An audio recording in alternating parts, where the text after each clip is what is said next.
Okay, so tukupanga presentation imene tikufuna kuone nkhani ya kulandira mzimu woyera kapena kuti mvula ya masika.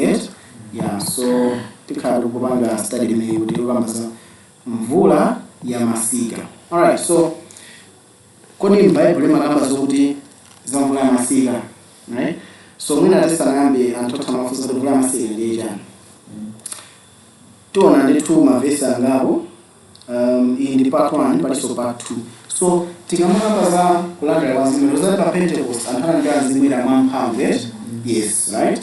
Komano tikuzowa wanena kuti ulosumene jawo unayambira ku Joel chapter 2, Joel chapter 2. Ndiye Petro kufotokoza nata ichi anthu osanalizere, ichi ndi chimene chakapita ndi nenendani Yoeli, kuti masiku otani osiriza, right? Tikayenga ku Yoeli timuona kuti ulosumene jawo sunakwanitsidwe kwa anthu pa Pentecost. Tenti timene ku Yoeli kuti timvesese nkhani. Timira ku Yoeli kina kuti tipita ku Machitidwe, kina uno tiyamba kuona kuti kodi tikamala za kuzindikira nthawi ya mvula ya masika ndiyo tikamba kuti chani. Right, so Yoeli book imene imabwera after Daniel. Okay, Yoeli chapter 2 tuwerenge pa verse 28 already. Verse 28. Yeah. Ndipo zachitika msogolo mwache. Yeah. Zasanulira mzimu wanga pa anthu onse. Ndi ana anu amuna ndi akazi azanenera. Akulu anu azalota maloto. Yeah, so amata azaona masomphenya. Yeah, so akuti kudzali amata kudzali yani masiku amene msogolo mwache. Yeah, so amata kudzali msogolo mwake. Ndi akuti msogolo mwake zachiti nchani. Akuti azasanulira mzimu wake payani pa anthu onse. Koma kudzali atakamala za anthu onse akamba za anthu onse amene amakhulupirira anani iye. So kuphatiza na anthu oti akukana kuno, right? Ndakamba zonena kuti ana anu ndi amuna ndayani ndakazazalani azanenera. So last movement imafuna nena chinthu. Last movement padziko linapa sizoti pazakhala khayi mata alimene panali kuina kamata ine tambona no tili masiku silizalamba kuthamanga kuti akamaza ndimwesi zakhayo zalibasewe atazakhetisa alislowe ndi atadambokala panane bani kangasi awonti nende mandipete chama kako chama ikadea tayo gira ndizavuda nalasi kuwe wano chimene kwadena bandije last movement anaza tsana nzima kwa anthu onse. Now akakuti no ana your sons ana ndi ana akazi akamba ajerere azakhanizima ndani wa Mulungu, right? Chachiwiri akunena kuti no akazasinana amene azakhala kuti akunenera. China kuti yani anthu ana akulu okalamba azalota yani maloto. You old men azalota maloto. Ndipo ana ang'ono chebe azalota yani masomphenya. So mwatirena sizurenga kuti munthu okalamba kapena ndiwachibiri. Tikaona chitsamba chicha chinaya osanyenge ifamu mwana dati ili akakhala chile inali wosidala panzizo nanga kana yole nani wa Mulungu. So mapita nthawi ngozabisa ntchito anthu, right? So ababa ndankhala mapita nthawi wana vesi atu kudzali masiku ati asogole sana ngando mapita nthawi tinosenere, right? Ndeta besa verse tizaza kwa nthawi wa verse 29 ali Verse 29. Ndipa akapolo ndanzagazi omwe zasanulira mzimu wanga. So sizikutengera verse 29 imene. Yeah. So sizikutengera kuti ndi wamkazi na yani wamuna onse, right? 10 verse 30. Ndipo nzaonesa zodabwitsa kuthambo ndi pa dziko lapansi. Mwazi ndi moto ndi usi tolo. So kuba zakhazi zina zapadera zimene zidagike chiza chiganja mazi ndi kutsina zakhawa kuti verse kana wati. Verse 1. Zuwa lizasanduka mlima ndi mwazi uzasanduka mwazi. Lisana tsiku la Yehova lalikulu ndilopita. Verse 2. Ndipo kuzachitika kuti aliyense azayitana pa dzina la Yehova azapulumutsidwa. Bro, the door. Also the door. Okay, alright. So apa tumvese sabujani verse ya verse 2 2. Okay, so mimi tawenga pa verse lana kuna kutono mthanyo zuwa nizasenga ndime ndipo akuya mwezi uzakhangalya mwazi patsiku lopya labwera kwandani kwayo kwa Ambuye, meaning izi zikuchitika kumapetali anthu. So mene yakukamba context yake ndauza kumapetali anthawi, right? So tentibilizeni pa verse 32 verse 2 ndipo kuzachitika kuti aliyense azayitana pa dzina la Yehova azapulumutsidwa. Pakuti phiri la Ziyoni ndi Yerusalemu mzakhala chipulumutso monga Yehova anatero ndi mwaosala amene Yehova adzawayitana.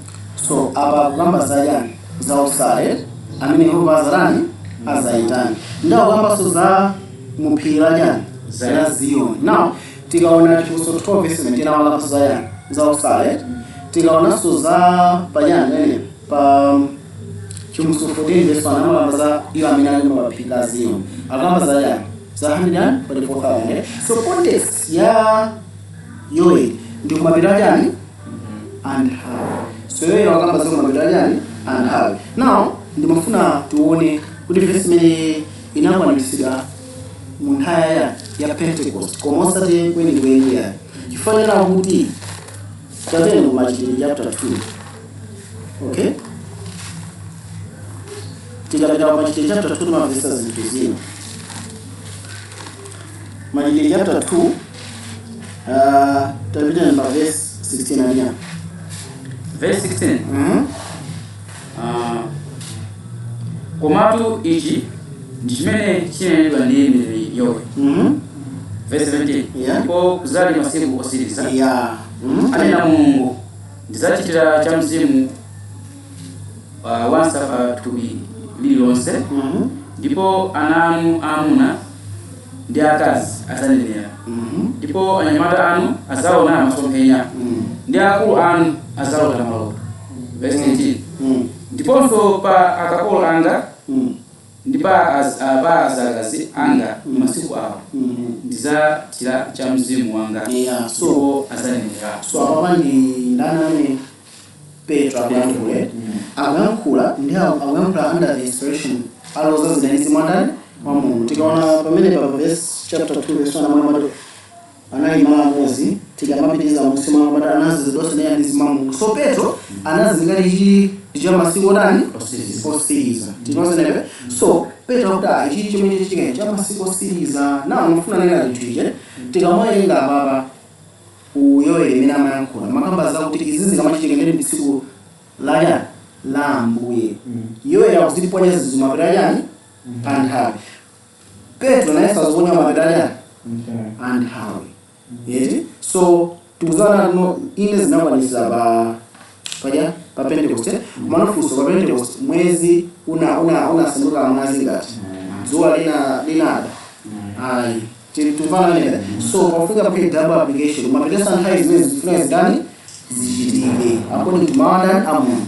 Kumanafunso nkumati kodi nthawi ya Pentecost inaili nthawi kumadana nthawi ndi yakuti ndiyokuti eya maso ya kuina ndoti ayet tikamaka mazama mapetali nthawi. I think lazima zile ndio kama prophecies chapter 11 kunena kuti mapetali nthawi makhawe zibility mene sana bwere na mapetali anthawi pamene sagweseka chwi mapetali anthawi. So pamakhala time period imene akupanga rifatu mene samabwere na mapetali nthawi achichamuye chakani, right?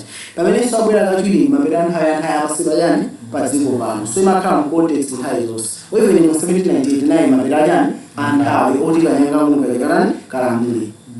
Ndikuva timozenewe ma ndimo pasana verse yake. Aheberi chapter 9. Aheberi chapter 9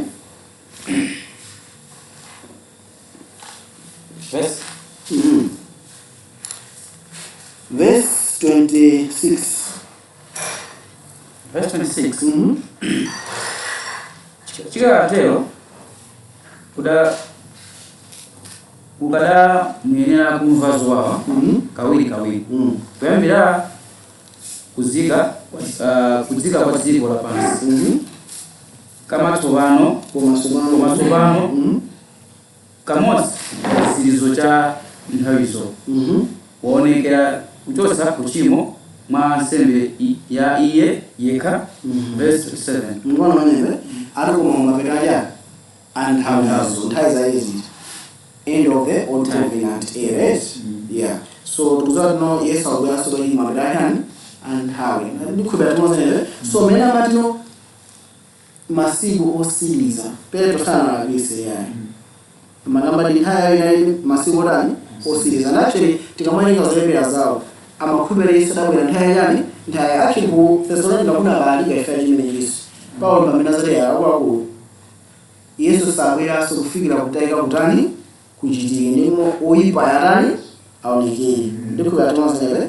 So that was the issue there. So tuona no time of the twofold. So ulosunja tuona tunanga ndiselene mhaya na Petro koma mina makamba yewe zimzina sizina kwa nisine hayi iwene so pafunga bachikeso china so mabedanya and have so generation ya jamaa Petro china kuza kosa 120 ne adinali season for no aranga zimela yao zinakazi pidilia even Paulo simoze Cornelius simoze, right? Paulo sana mwiga and etc. So inanga season ya mvula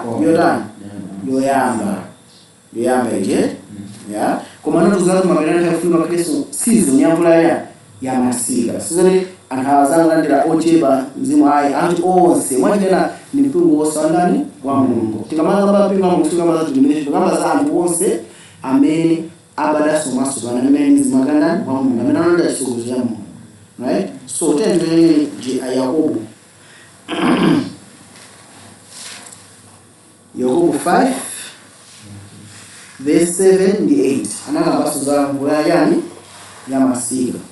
Okay, so mabesa aliyoeleka lengo anga audisimiliza efedo wera chani mvula ya masika, right?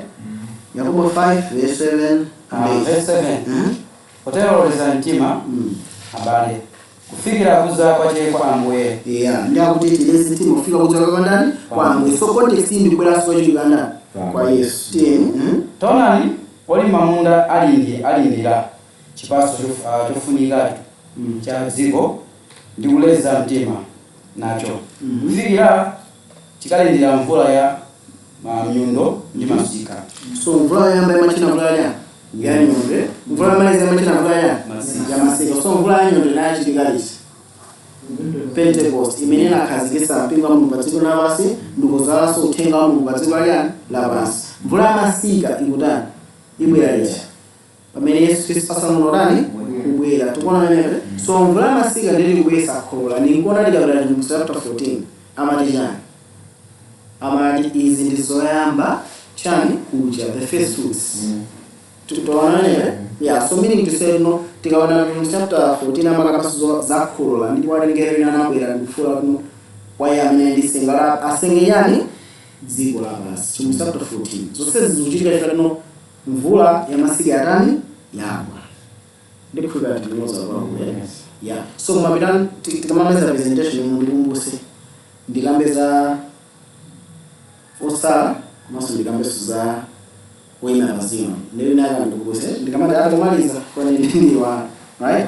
So ndikumvesa kumene ku tukuzana to tuwembekeze mvula ya masika na antena madiyai yes this is okay antena makubana kuno kwa hapa ndio spara into the same kwa jumlisha ndani china sine na unafuna neno kuti ile nduzindi kana kumpakale kana baliso antena na kuna ninaona panga zizambie kuno zina zimaitona zitakaza fake right asante kwa shema ina mano timaona kutoli mafunzo kufirina ngodabisa right akukube leo alimuha kwa Pentecost bono zimene leo Pentecost ndio zira uteni ina wazana akubelekana makukamu right ina wabeleka prophecy za bwana prophecy ujira uteni yeti mali kumana onekera ni mphamvu kodi zotenga ndi kunena kuti Pentecost menena inachitika panakhala ndi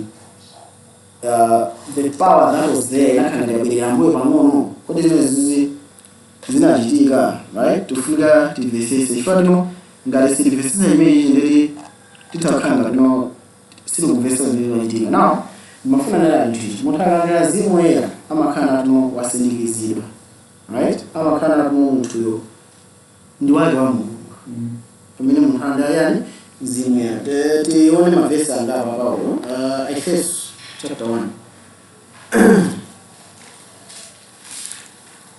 Efeso 1 verse 13 1:15 yeah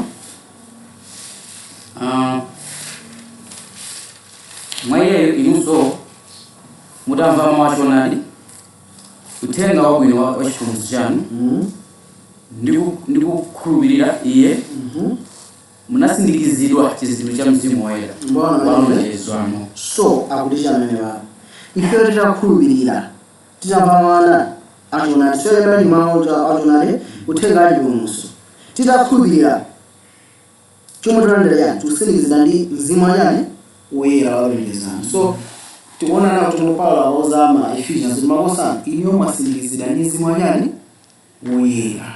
So chimene chimapangisa munthu akhale ndi wake wa Mulungu ndi kusindikizidwa kwa Mzimu Woyera. Mafungo kaya akakhala tanalibakala amapanga simbi chizindikiro chawo tinozenepe. So chizindikiro cha Mulungu ndi munthu wopulumutsidwa ndi yani kulandira Mzimu Woyera ndikuya tinozenepe. Right, turn to point number 2. 12 Corinthians chapter 1 verse 21 22. 12 Corinthians 1 verse 22 and 21. Again. Verse 22. 21. Remember 21. Koma iye wokutikazika pamodzi ndi inu kwa Khristu natizonsa ife ndiyambireso koma kwa iye wokutikazika pamodzi ndi inu kwa inu kwa Khristu natizonsa ife ndiye Mulungu ameneyo verse 22 ameneyo anatisindikiza chizindikiro natipasa chikole cha Mzimu mu mitima yathu. Mbona ameneyo so chikole cha Mzimu atipasa munyani mu mitima mwathu manje na Mzimu athu ndi Mzimu wa Mulungu atani wayangana tikupana ameneyo so kwa chuchitika njani ife chimene chikati makhala khazikika mandani mwa Yesu Kristu yeti ndikuona kwa mfesa ya ina 1 chapter 2 verse 5 ima kamba tu amena ini mbeo sada sajime ndimene 102 mala amena ini mbeo sada sajime fadno mbeo kama sime 102 okay kama ndi 100 verse I think kwa lugha ya mtaani yani 100 chapter 3 verse 5 yani 103 verse 5 to 6 ima kamba no amena kama yesa sajime fadamene amajima sana muone okay so imagamba modelo litu right verse 9 amene apata mwa Mulungu sajida yani chimo fadimbe imakhala ndani mwaye ndipo yesanga chimfara madamu wanje na chimo imagamba kupandi bwekana nani ndi Mulungu right amene ali mwa Kristu samakhalekana ni nani ndi Mulungu because if you understand sin in that context verse imagamba perfect sense right so tikakhala mwa Yesu Kristu feni fora osindikizidwa ndife ake tanganyani Mzimu Woyera. Now kufika baba kodi ndizizindikiro zitizo zimene zimaonesa wanatu ifeyo tili Mzimu wa Mulungu. Fana kuti anthu zimakhala kuti ana Mzimu wa Mulungu afusa kuti jani menebo ndio limena wampa malime right kamena utawuchisa anthu esetera kumano apa watu kuzira jani amene alira Mzimu wa Mulungu ndio amene akachonadi nochikhulupirira ndipo lazima wakati mwandani so munthu amene wakhulupirira chonadi ndikulapa mlipakondolanda Yesu amene alira ndi Mzimu Woyera ndikhulupirira chonadi so vayomba amene fana so mafuna kusindikiza na kuno kodi anthu amene ali Mzimu amonesa zinthu zotani right so iyi ndimene tikufuna tikameka ndi level 1 yolandira Mzimu Woyera. Mzimu Woyera munthu ndio ya chipulumutso chifana ndi moyo wa Mulungu komanso moyo wa ndani wa Yesu Kristu. Level 1 ndimeneyo kulandira Mzimu Woyera munthu ali ndi moyo wa ndani wa Mulungu khaibula izi yamano kusintha mafuna ni moyo kama ndani mwa yeye. Level 1 yes right Okay, so tenda mimi kuna zimezi tibide kubalizo wa Yohani. Osale kubalizo wa Yohani. Tikubira Luka chapter 1. Yeye Yohani amabada china inajiga Luka chapter 1.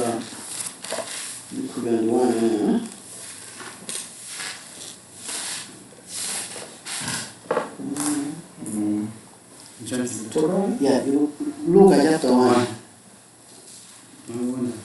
Luka 1. This year? For one.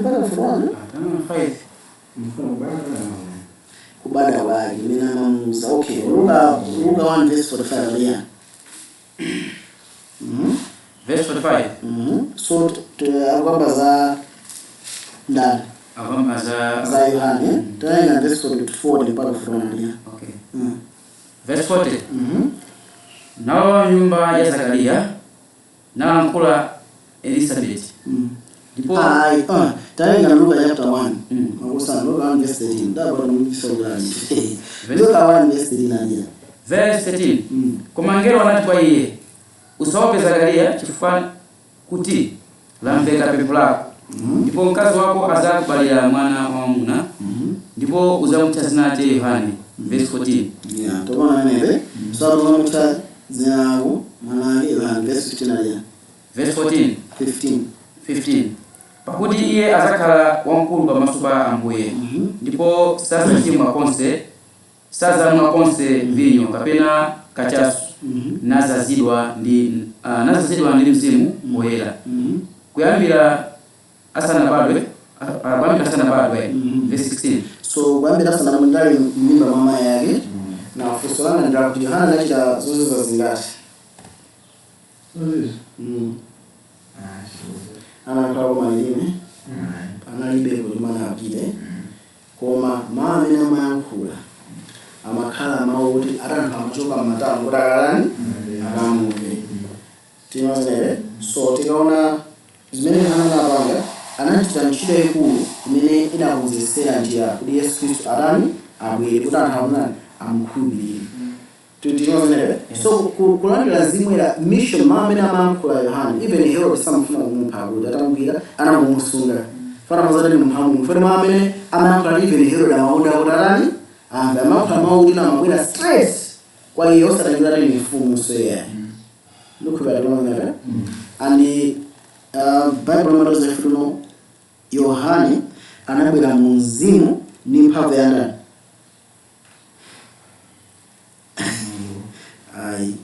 Yes. Mwa ingombo zano amala pano Yohane anabwera munzimu ni mphamvu ya ndani. Yani Yesu ananakuta Yesu ananakuja nani utima uyundeli amene amarabwera inesanda sana bwere pa Matthew chapter 11. Yeah. So tuona no Elia anachita vitu zozize maana rani sana ndio zoma yet anazoza njani ni zimwe so mama mira mapa makali mphamvu kwa anazoza njani ni zimwe right. So now tuona mimi so tufuna tuona amene anazoza ni zimwe ora amonesa zizoda tufuna tufanize ndizi zimezuchika mambo tete Luka chapter 3 verse 21. Verse 21. Ndio panali pamene anthu onse adabatizidwa. Ndipo Yesu anabatizidwa. Nali kupemphera kuti panatsekuka pathambo. Yeah, so unaimira kumwambawe. Right? Mina kwa machiro mono thambo kumwamba yabe sasa unaimira. So thambo makabwe ate thambo jana kangulana seguka tinozene ya utani akupemphera arabaliza kupemphera tebizindala yani. Ndipo mzimu woyera anatsika ndi maonekedwe athupi lake ngati nkhunda. Nazapa iye ndipo munatuluka mawu amthambo kuti iwe ndiwe mwana wanga wokondedwa mwa iwe ndiwondwe. So tikaona kwa pamene tukambano za level 2 right ndukamba kuti yani. So tikamona mauti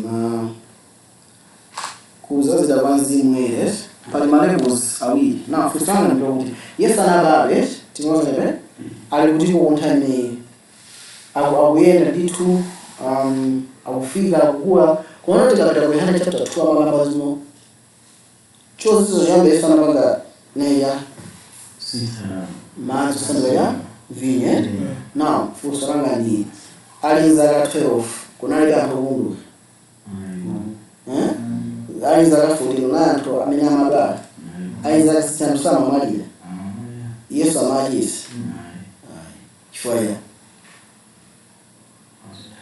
sina ndayage bakufanya ni njolia ababa agutana bepire duranga ya zimwere ntanya ya zimwere now yes so there is a twofold enough for kuzana na mutaka kada kugira Mungu yete ama kamera ya zimwere ama kana no kuyayi wasintiga kumona kama bwana kuzuza kwa chini kumene kumashirano the anointing of the spirit kumene kumashirika kumene umamano kanuni mphatso za jani za zimwera ndiko katonzene so Yohane anali ndi zimwera mampa walesete kumasama cheta zolana zozizwa zicha Yesu Kristu ambira baba kufika zake sana chimengo inde for zimwana Mungu nayo ndani pa Yesu kumara fika zaka 30 Makide 10 verse 8 na kabisa obali zake Makide 10 verse 8 ndio 10 verse 8 verse 8 tambira verse 7 na verse 7 mawo muwazi wa inu adazao ndiambireso mawo muwazi wa inu adazao Yudea lonse akuyamba ku Galileya ndi ubatizo kumene Yohane anawalirira verse 8 za Yesu wa ku Nazareti kuti Mulungu anamchoza anamzoza iye ndi mzimu woyera ndi mphamvu amene anapitapita nachita zabwino nachititsa onse osausidwa ndi njerekezi pakuti Mulungu anali pamodzi ndi iye now akuti ubatizo wake anabatizania mzimu woyera komanso mphamvu that's level 2 now ndiko kwa mozene so mtu akakadandira mzimu woyera amakali moyo badani wasinthika timozene atakupempera kwa Mungu kuti amchitire chinayo zizo ndipo Mulungu amatawalani kuchita timozene atapempera kwa Mungu chinayo Mulungu ngani kubanga kumana munthu akuzo atakupempera zino zinakuza lesizulani sujitika why because Yesu ndira kuweka yeye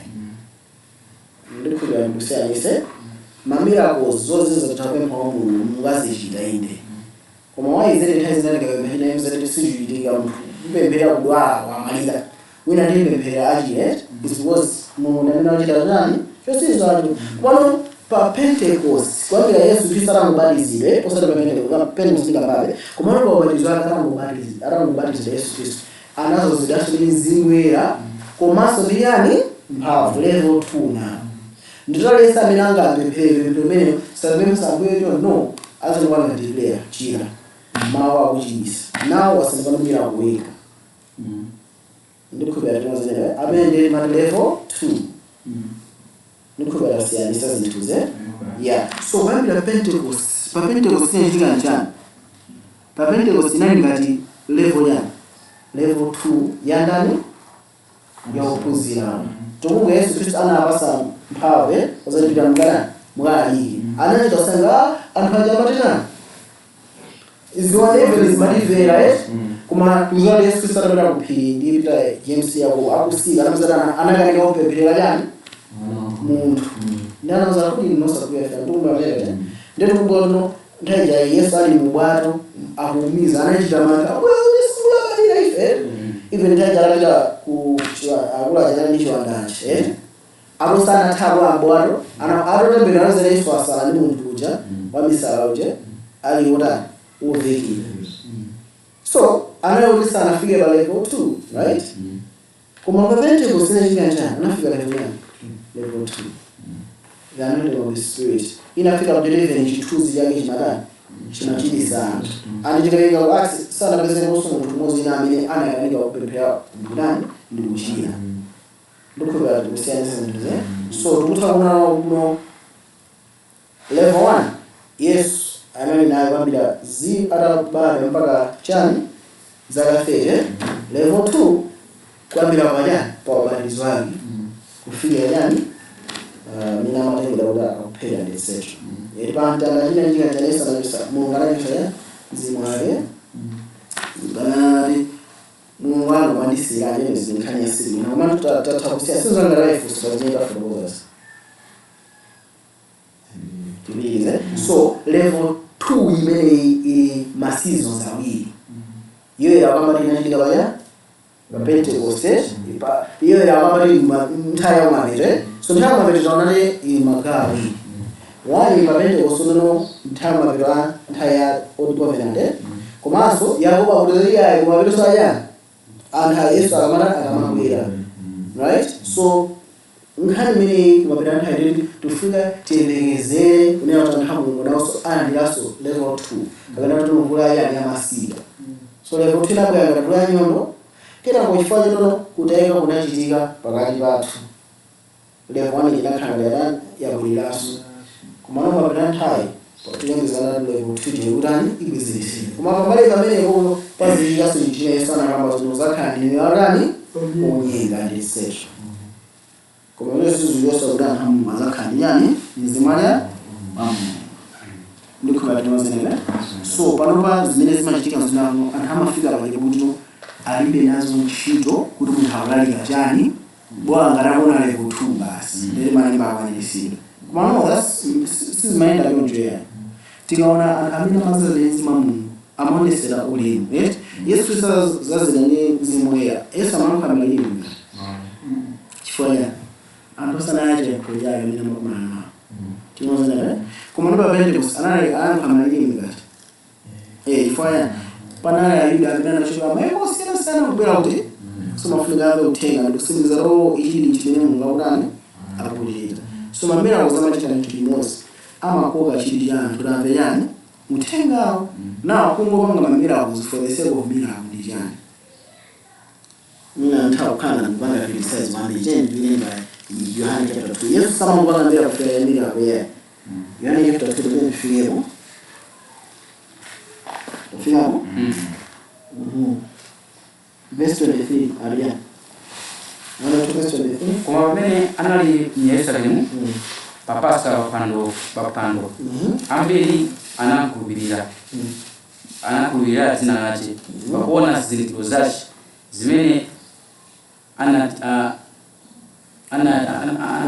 anachita. So anakulubefaya zinthu zake zimene anachita. So mabedon nthawi akutenga ufumu wa Yesu sayani labasi. So kuti zimene zichitike Mulungu akuzalanga yani akuzalanga level 2 chilinga kuti mutenga wazibaso njani ni mphavu. Even Paulo anayamba zitino pakulalika kwa utenga suna imaumoka koma mumphavu ndikuonetsera ufumu ndani wa Mulungu ndiko yakuwazana right. So anakulubefaya zoziza ndi azuliyani verse 24 koma Yesu sana kulubirira hiyo kuti akhale nawo chifukwa iye anaziwa anthu onse. Verse 25 ndipo sana sowa wina achite umboni za munthu pakuti anaziwa iye yekha chimene chinali mwa munthu. So Yesu amazola mphawa inda mlimunda fezmi zuzu za mendarani ndachita koma mphawa sakuza mission ya ini chifukwa noti kaona bwino nthawi zonse chikujika kwa chifuna chitenge ati mpange ya mfumba yani by force kuzaroke kulute kamba na mfumu ndeleza kuti azilibase anthu akaphera mukhondo ndikamene balanda madalaza lisazungata azachisa ndeti sitithawe yani akafona limwe namugungura loma tizitenga wesi awisa ndeti konde tatani tiziwina basi. So zinafuna anthu zimenezozo Yesu sana zile kwandani. So kungo chitambira kuti mchuye kapena anthu ziwe sina istari ya Yesu koma wanoza makaya mira kwena Yesu ndi praise makamera 15 zimakamera 15 zikuta zikujambula wenepo ndeti mira kwa mena ijambula yo ndode alisa limanga replay mira over here limanga replay guys that's not mission ya Yesu. Mission ya Yesu was kuti pamene pachitiya yozizwa afuna ake uthenga ngana yule imeneyo. So panopa tona kuno mmene amene akuzakuchitikira ndi mission imene Yesu amapangira zichita kutani kutenga. Right? So ndinofuna kusindika amene osatene kuona ndibanga criticism koma ndinofuna kutiona pamene pa.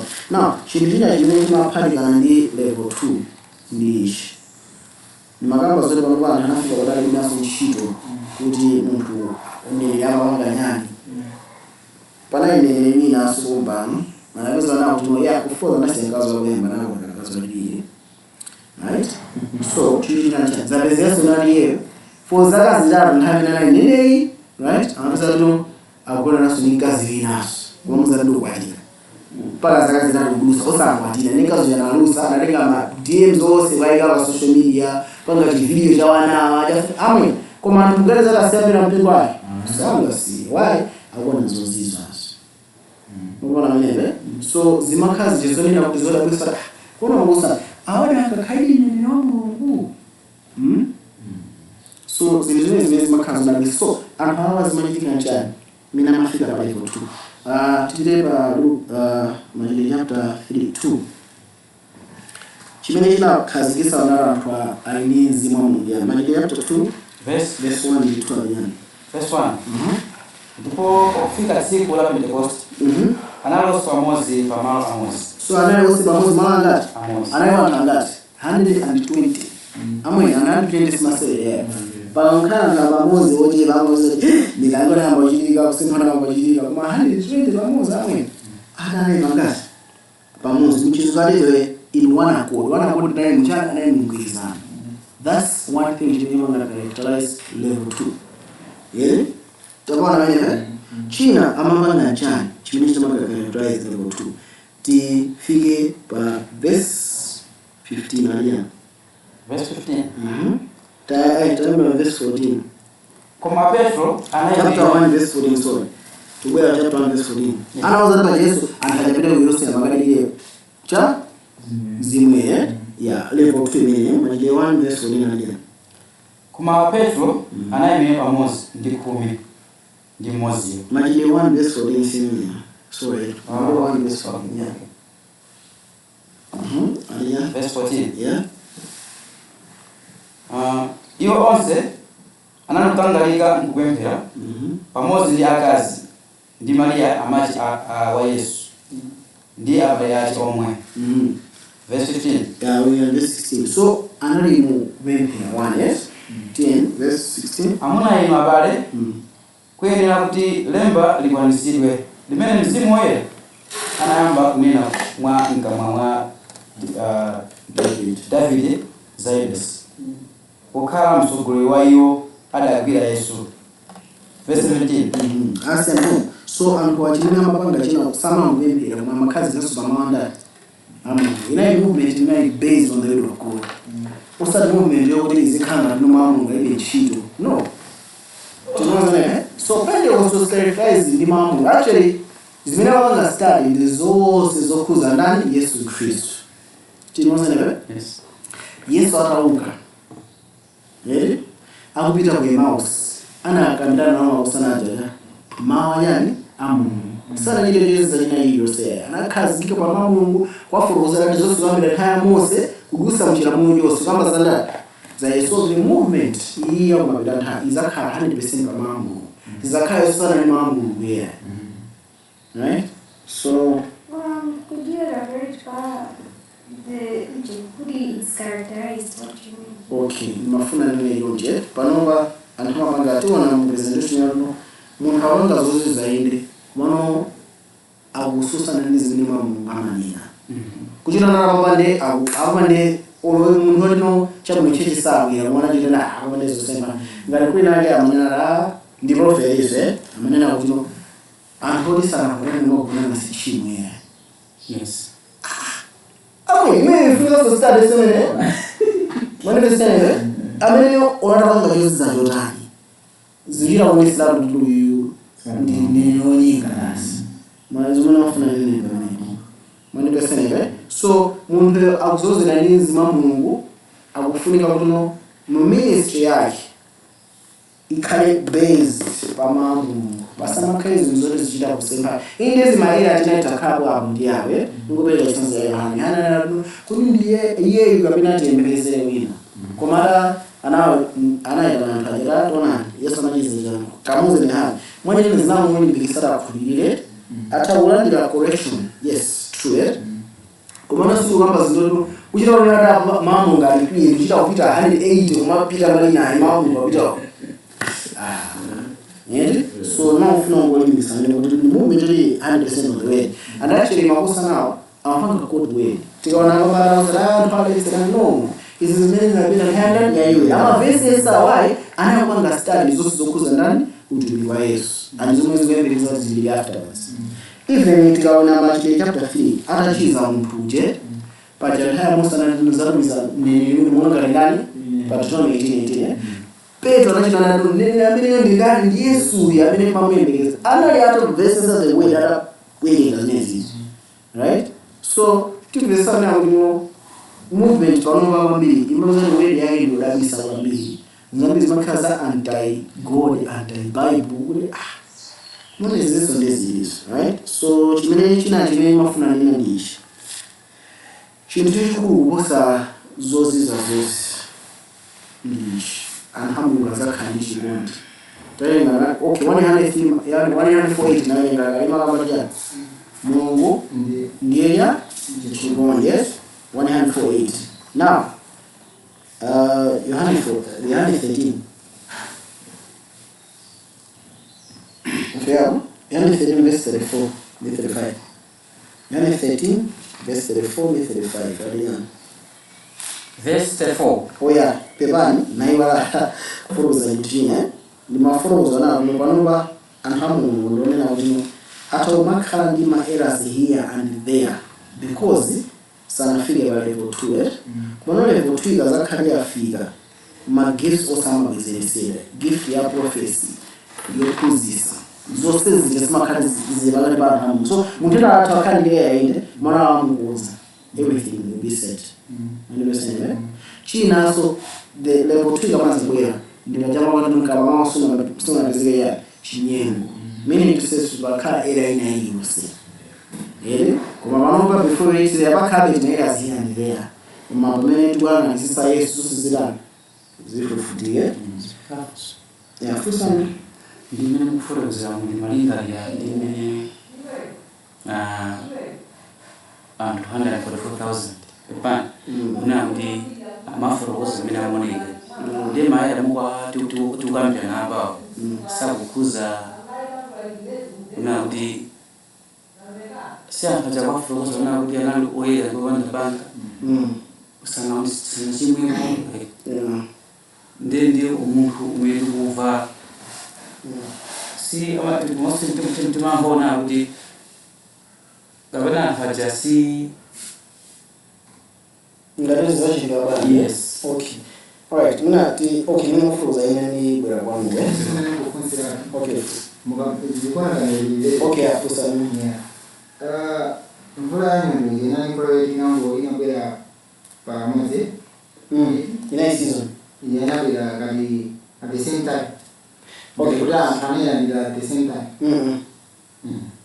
Pentecost yachitike anthu ajana ya mzimu na amene anja mzimu ila chunjika chinena kuti no pamene ambatiza zinzawo naso anandaso yani mzimu tikadilira kusogolo Cornelius nesana ya mzimu tikabwera kwa chapter 9 Paulo na anandaso yani mzimu actually mu chapter 19 mana tena makhulira maunzo wa ubatizo wa Yohane kana manaza ndaso yani inaenda season Timotheo afterwards anandaso mzimu okay it's called the day of Pentecost yeah ina bawene season this one the is that kind of influence Yesu but sample day of atonement ikapanga past the living alright takande zinzori gizana ndifuna ndini kwa kane mwana ngapo chapter 7 ama namba zidani mutawasa ndamu ngamuzi kama wano ngerena waba ngera nana bila pesa na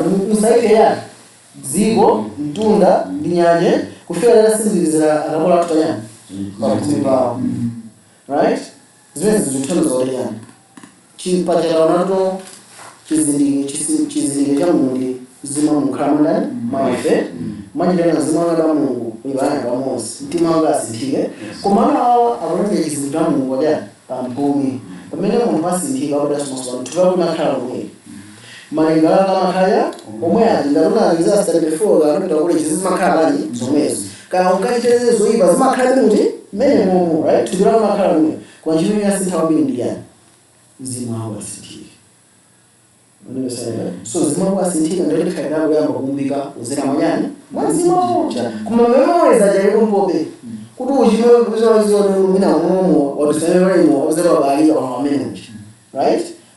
So mwani tena mind yatu mimi matiweza mdogo mbili pasikwa limeni mvula ya masika akudaza ya zinga baada kwa mwani tena ndio memories zosa ya adani abita kabena kuti utaona mosa vaika ngati wose experience chimwe sara out aone sunga rani sunga chimwe sunga bwele sombuyo ndoti ma errors wose arani abita ndirapo iwe uli 100 ndoti mwana jana hamu wazakhala aona masopini right ina aona sojani malote mwana jana ngati panali ma errors ina wose amina makhudira pa azakhala ujoka chifukwa abu and level 2 now.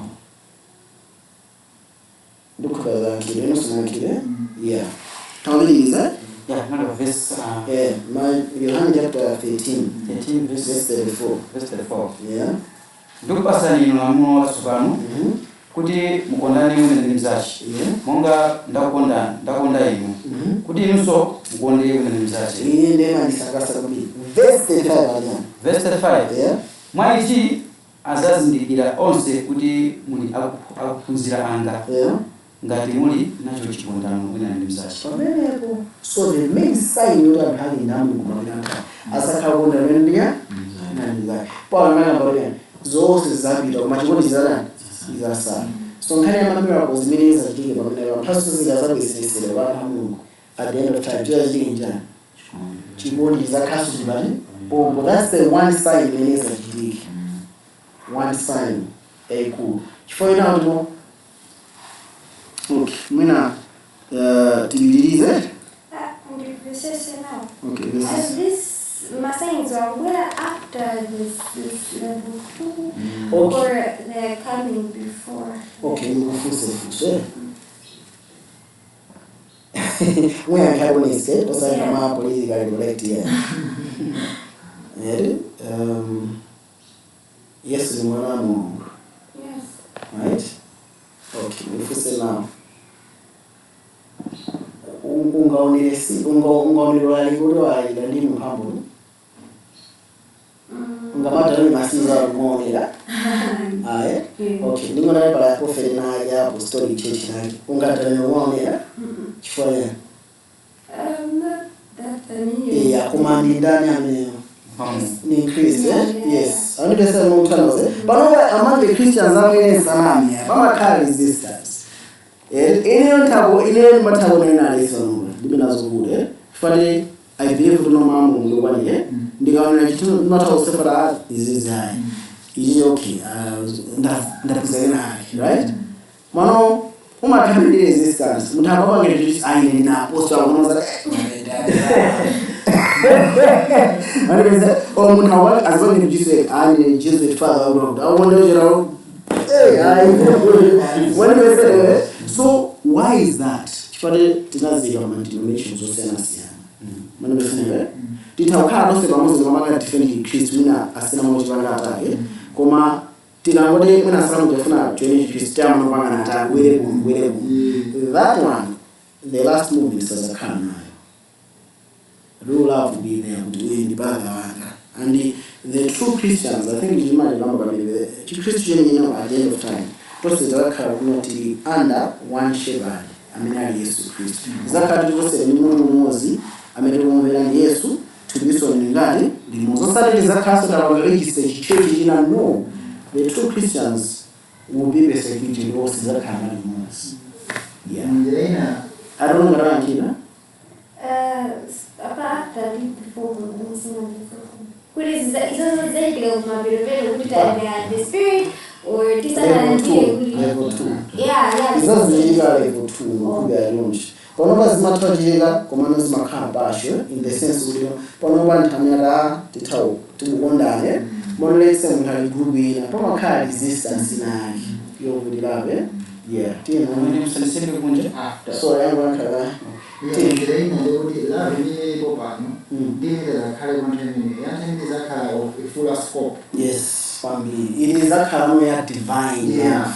imene mungama akhala no in mungama kona yani zingolosera base mondivese mungama kona ya zingolosera base koma pali difference imene inongine ili mungama dachefe ananda anaki there's that close intimacy right so effect zakadino at this time was afika uzode when ramping one there all those wars zakad dissolved zakwa bible bible dijan movement zakad on the way and zakad need that experience as one fighting in dani knows zibala sila dai fail yeah and another one hali mafuna libe chido libe ndama cha kuma chikondi chimene yao zabo wasa mpindas joining the movement yes ufuna nani Mwena ndikhala ndili ngati teacher. nzingo fusa njera Ndimaona kuti pali zinthu ziwiri zimene ndikuziona kutsogolo. Ndikuona anthu awa timafukuzira nafusa kuti asindikizidwe. yeah Komanso ndimaona maubatizo awiri. yeah Ndimaona so anthu opulumutsidwa ochuluka. Kuone ndimaona so ngati pali stage yoda imene Mulungu akuyikisa ntchito kuti hayo mapeto chifukwa anthu awa akuti azakhala olali kutenga yeah ndi kuzikula so anthu awa kupulumutsidwa amene awa ndi Mulungu akuwasindikiza chizindikiro chooneka motani osafuna kuwafananiza ndi anthu awa olali kwamba awa anjia kwa kuja kwa fotokoza kuti okay now koma pala chikondi kutapa necessary right tikatobuka hapo ambapo sino ukipenda ndio kutabuka hapo tilaone ndio na ndio tena Paulo 113 verse 12 to 39 verse 13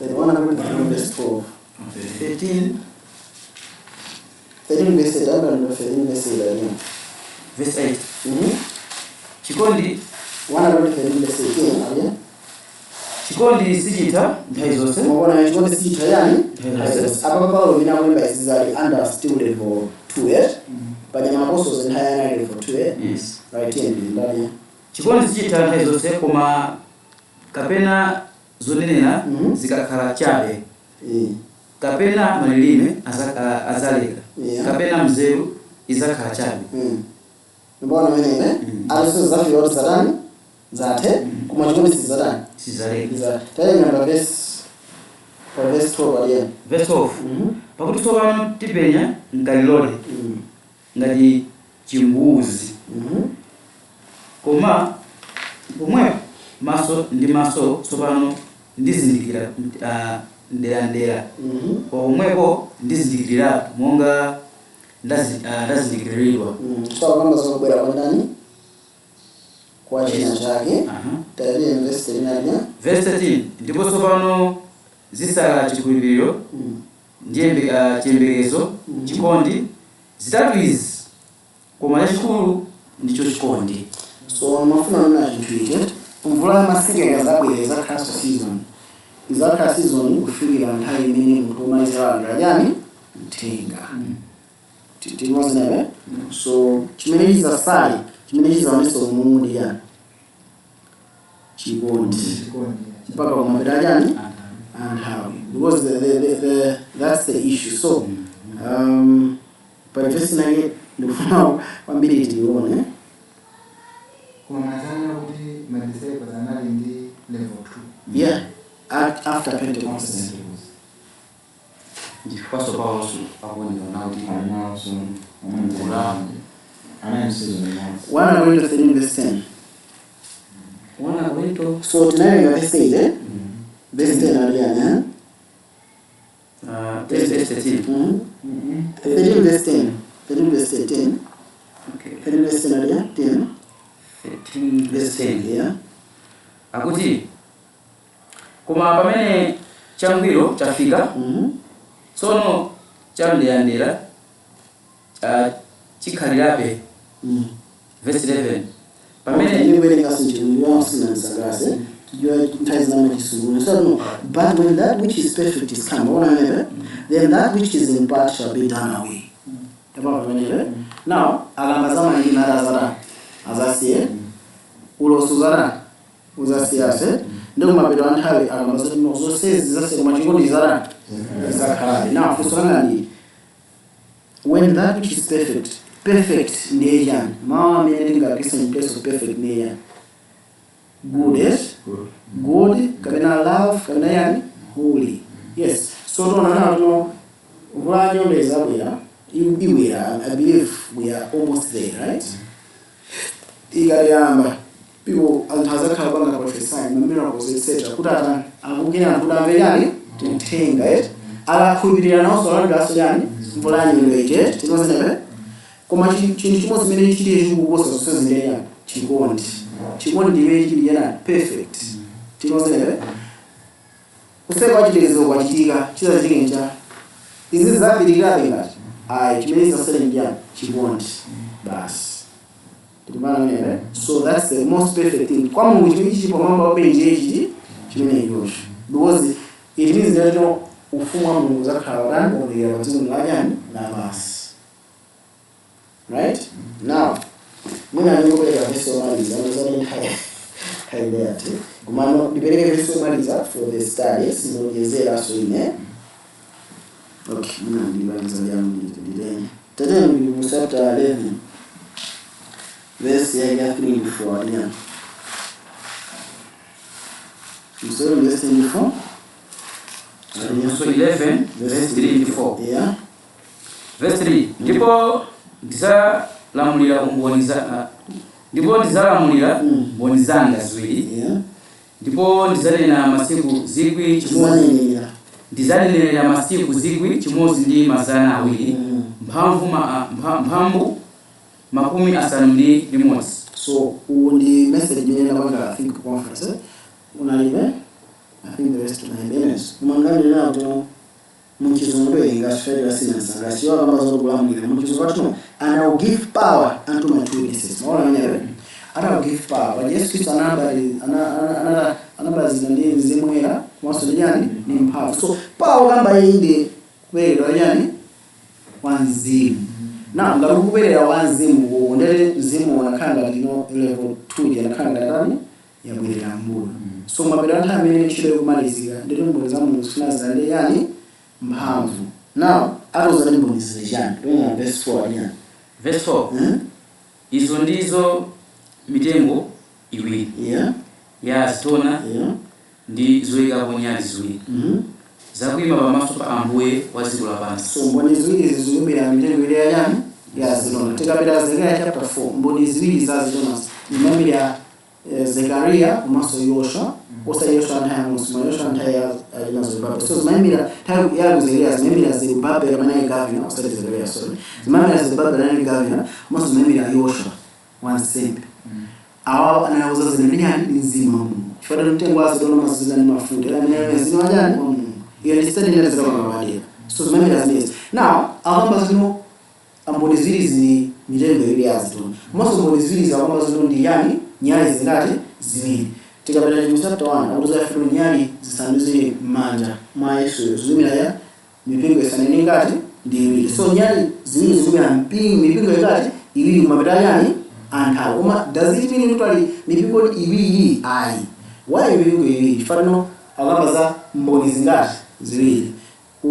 Chipangano changa ati munthu amapeda pamfika ukhaimbo zili kapita zingati zitatu munthu ena ifa mufika ndani aphede. So mboni ziwiri za uthanzo na kuti ndikumbonora okwanira mapeto anthawi umene wingira wamboni ufuma ngandani wa Mulungu paja ngangana wa Mulungu nakuno amene angapange chikondi kuyera ndi ndani. So mboni ziwiri zimutana zimezerana zinawalilise zalira mphamvu ndo zakhala machiritso ndi zina zonsezi, koma chachikulu chimene chipanga vindicate ufumu wa Mulungu ndiye kuti wakwanisa kupanga ufumu wachani anthu amene ali chikondi, wakwanisa kupanga anthu amene ali otani oyera, wakwanisa kupanga anthu amene ali ndi chiyero. That's why unalo zonsezi ine zofunikira, koma chabwino chikazabwera sezi zatani zachikondi. Chabwino ndiye yani chikondi. The last thing that we vindicate ufumu wa ndani wa Mulungu. And chimene sichingabwe chifanire wewe wafuna yani koma chibwa chifanire mzimu wa Mulungu ngati mwanani mwaye anthu. Iyi ndi lamulo limene ndikutani ndikupasani. Tikupana mene so lamulo lake mwe tikuonani nani yani ni nzake, koma ndo zingatheke wewe ayi, koma ndifanire mzimu wa Mulungu ngati mwanani mwaye. And ichi chizachitika pa anthu onse amene ali mwandani mwa Yesu, kadambe kwa 7 days kadambo kadaya anthu akazakhala pamodzi persecution. Chimene zaonekera ufumu wake uli united, so divided in denomination, so duka so yeah. Timoza yeah. Right. Ndwajana na Mulungu said to 12:17. Ngana kuti komsenza 12:17. Remnant ni hamwe for. Okay. Tatenga to 12:17 again. Naya. Tumozo 12:17. So 2 Chimozo 12:17 man. Okay. 12:17. Yeah.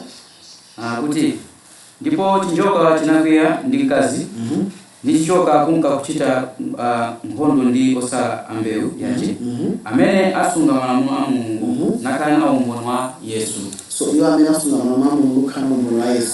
Now with understanding the verses, I tell you 100%. Buku la Yohana memba ndila Yohane buku la Yohana memba magara mtu mmoja. So paja ukanazo la mwake ndia tukunani ndia nzake. So chijuka lisadana na amene ndi chikondi ya mfano kuti munthu akunani nzake afunga kauza zidani zimwana wa Mulungu zimene zitaonesera ufumu wa Mulungu kuti ndio ukhala umene watani wapambana. That's why sadana wadana ni nani ndani Timoza nele. Alright, so to make evidence confirming this. 1 chapter 3 verse 23. Verse 23. Verse 22 ndamira. Ndipo chimene chili chonse tipempha tilandira kwa Iye chifukwa tisunga malamulo ake. Ndipo tichita zokondweretsa pamaso pake. Verse 23. So yana apanga za malamulo wa muzantini.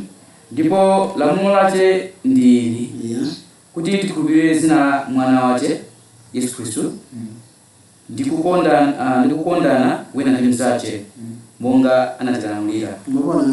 So why is this so important? This is what we know. You have to specify. Chifanya na hizi zimene zitaonesera ufumu wa Mungu ndio kama mimi nakabili yani chiyero. Tukufanya nini Maso. Chikondi chimira chikufoto zvabaji chimene sikuchona kumabiro antavi. Yes, stabilizan. Verse 23. 24. Ndipo munthu amene asunga malamulo ake akhala mwa Iye ndiye mwa munthuyo. Ndipo mmenemo tizindikira kuti akhala mwa ife. Kuchokera mwa Mzimu amene anatipasa ife. So Mzimu amene anatipasa ife tukanisali ife kendi wone bakale unaniyani zile zake. And level 3 labwera zacho bantu even by denominationalism. As long as mtali in Christ uimana ndio kuja tunaozime. Yes, and level 2 where and when the persecution kulika garase. So tavese sankani ya renate osarambe wa namine osarambe wa tikaona kudo osarambe wake the 100,000 ni mboni ziwili tikaona ma descriptions zake kuma tikamaza kamba za buku la kivuso zalo wanditi koseo ndikubumba bwino mafona ndangu kamba yetu ndizi. So yo ili chapter 2 na kamba zokuti no pamina kuzasanulira nzima beba anthu ose ati anakamba kuti yani yo ili chapter 2 anakamba kuti yani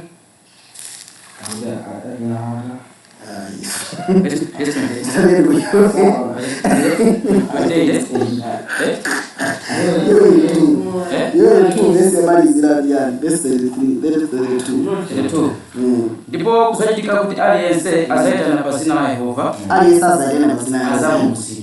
mapona nkhani kuti yazosese zimene kuti kumsibira patsolo la yani la basi aliyense na pasina la Yehova ndiye nazarani azamumsetieni